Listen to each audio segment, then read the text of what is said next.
Good morning everyone. এখন ঘটিতে কটা বাজে জানো?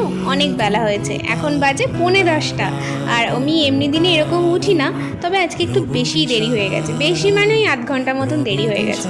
যাই হোক, ঘুম থেকে উঠে ঠাকুর প্রণাম করে এই যে আমি খাট থেকে নামবো আর আমার দিনটা এত বাজে কাটবে, সেটা আমি ভাবতে পারিনি। সকালবেলায় উঠেই একটা অদ্ভুত লেথার্জি কাজ করছিল, কিচ্ছু ভাল লাগছিল না, কিচ্ছু করতে ইচ্ছা করছিল না।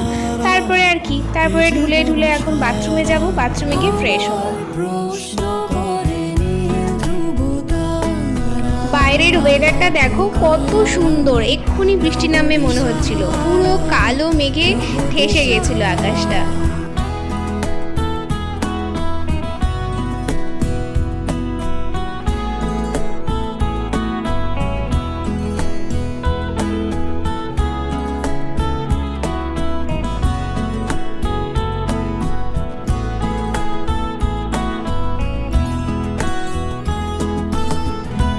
এই তো আমার ফ্রেশ হওয়া হয়ে গেছে। এবার আমি চুল বেঁধে একটু স্কিন কেয়ার করে নিয়ে ঘরটাকে গোছাবো। জানো তো, ঘরটা না গোছানো থাকলে যেন সারাদিন আরও বিরক্তিকর লাগে। কিন্তু সত্যি কথা বলতে আমার মাঝে মাঝে ঘরটাও গোছাতে ইচ্ছা করে না, খালি মনে হয় একটু বসে থাকি। কেন যে এরকম হয় এটাই বুঝতে পারি না।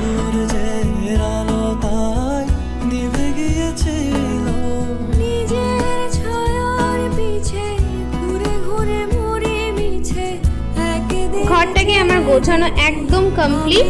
আর এবার দেখো বাইরে কত বৃষ্টি হচ্ছে, পুরো অঝরে বৃষ্টি হয়ে যাচ্ছে। আমার দেখেই ভিজতে ইচ্ছে করছিল, কিন্তু আমি যেহেতু রিসেন্টলি জ্বর থেকে উঠেছি সেই জন্য ভেজার সাহসিকতাটা আর দেখালাম না। যাই হোক, তারপরে চলে গেলাম একটু চা খেতে। আদা চা করছি বেশি করে চিনি দিয়ে। তোমরা কেউ আছো বেশি করে চিনি দিয়ে আদা চা খেতে ভালোবাসো? তারপরে মাকে চিড়ে দই তারপর চিনি দিয়ে ব্রেকফাস্ট করতে দিলাম। মা এটাই আজকে খাবে, আর আমি খাবো আদা চা বেশি করে মিষ্টি দিয়ে, তার সাথে 2টো ক্রিম রোল আর 2টো সন্দেশ বিস্কুট। এগুলো কিন্তু সত্যি আমাকে পাঠিয়েছে কালিকাপুর থেকে।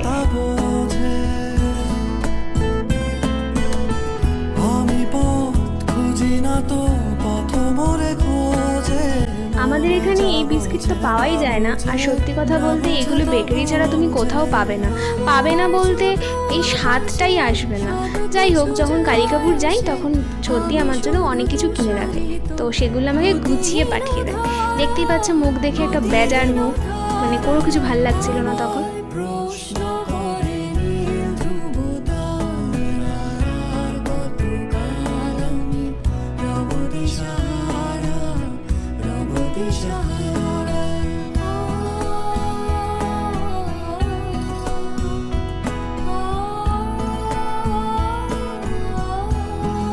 পুজো সেরে একটু স্কিন কেয়ার করে এখন সোজা চলে যাব লাঞ্চ করতে।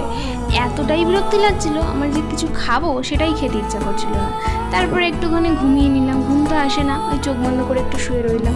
বিকেলবেলায় বিপুল যখন আসলো বাড়িতে অফিস থেকে, তখন একটু চা বসালাম। আর এই চাটা খাওয়ার পর থেকে আমার জন্য একটু ভাল লাগছিল। এলাচ দিয়ে বেশি করে চিনি দিয়ে দুধ দিয়ে একদম গরম গরম চা, আর তার সাথে ক্রিম রোল। আর আমি জানো তো, দুধ চা যখন খাই একদম কড়া না হলে আমি খেতে পারি না, আমার একদম ভাল লাগে না।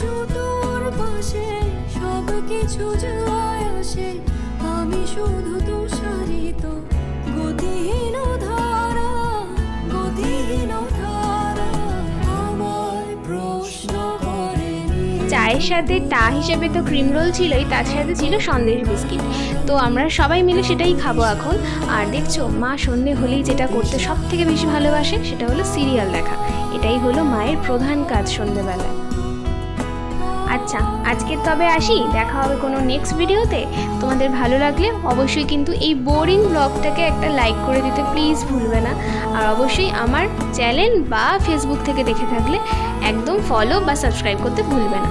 ওকে, দেখা হচ্ছে নেক্সট ভিডিওতে খুব তাড়াতাড়ি। টাটা।